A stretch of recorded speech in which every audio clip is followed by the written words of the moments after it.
Welcome to the introduction to the TTS Incident Management Process using TechConnect. This introductory module discusses each step in the TTS Incident Management Process and provides a basic understanding of how to apply the process when creating tickets in TechConnect.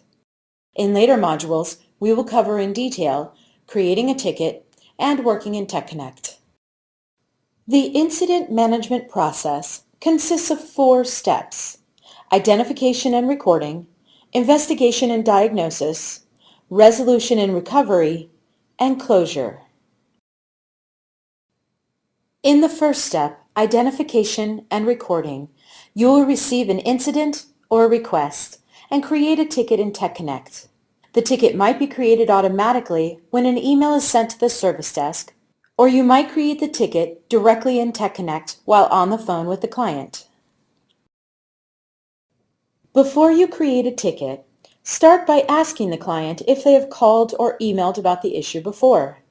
This will help prevent duplicate tickets and cut down on the amount of work necessary to complete the ticket.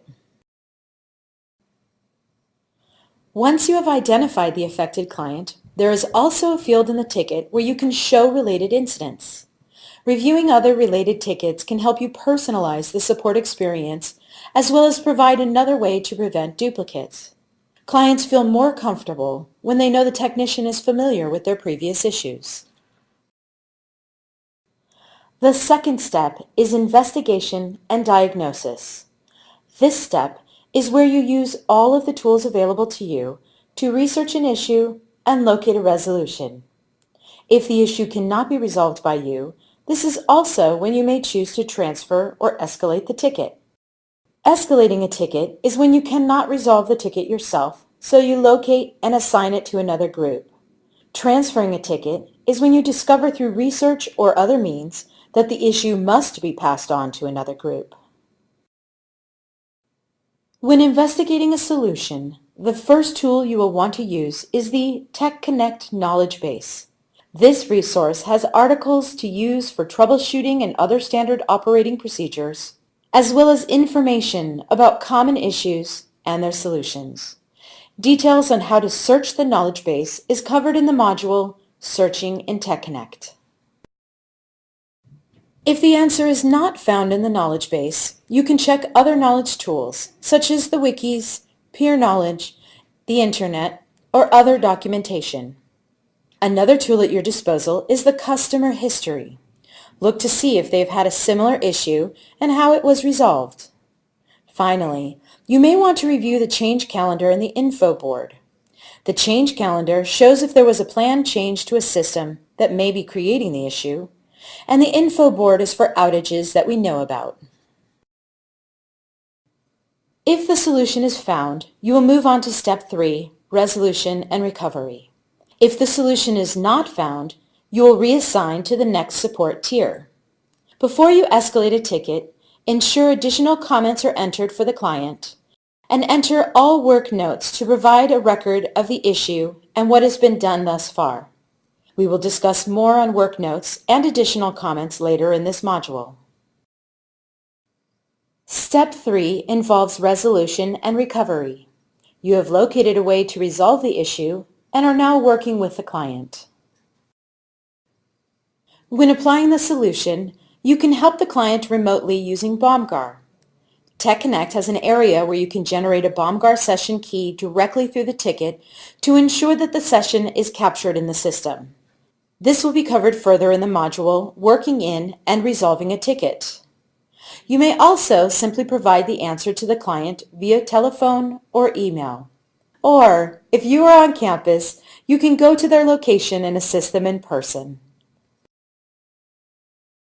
When working in a ticket, at every step, you should be capturing as much information as possible and updating both the work notes and the additional comments section. Clients often describe the issue as they perceive it. Even if you realize that the issue is something very different, you will want to capture their understanding of the problem so that whomever is resolving the ticket can explain the differences. In the Work Notes area, you will also document all of the troubleshooting steps you performed when resolving the issue. Basically, use this field to ensure a ticket is well documented. If someone else is assigned to the ticket or refers to it later, they should be able to know what the issue is and what steps were taken to help resolve it just by reading the work notes. There are times when you may be actively working on an issue, but if the client has not heard from you, they may think they've been forgotten. Use the additional comments section to email the client to ensure they feel like they know what is going on.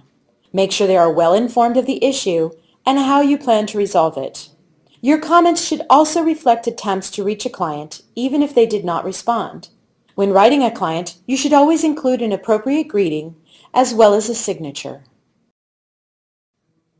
The fourth and final step is closure. Before you resolve a ticket, it is very important you verify with the client that they believe the issue is solved. Once you know the client is taken care of, you can then resolve the ticket.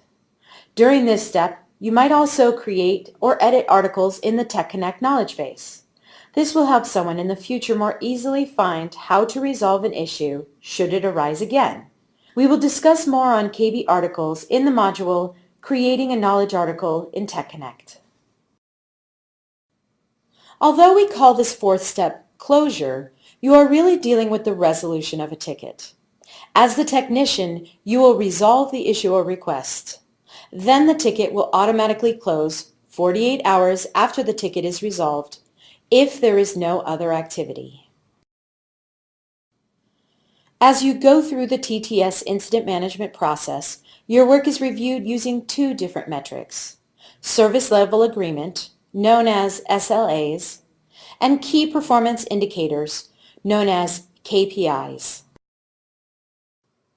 SLAs are measured on two levels: Respond and Resolve. Respond is determined by how long it took to begin working on a ticket, and Resolve is determined by how long it took to resolve the ticket. SLAs are determined by an internal timer set in TechConnect. KPIs are tracked by your manager. This metric is determined by the customer satisfaction rating, how frequently tickets are reopened, or how frequently you use or create knowledge in TechConnect.